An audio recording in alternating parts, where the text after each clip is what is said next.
In this lecture, we are going to learn about shell feature in Catia. First, create a random 3D part.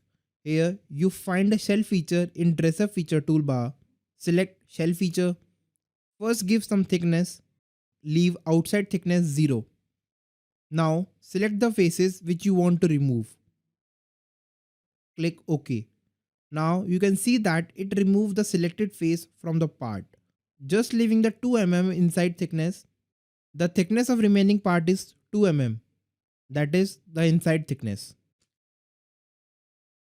Now go to the customize view option and select wireframe view. So this is the wireframe of this model. Now select shading with material view. The next option is shading with edges and hidden edges.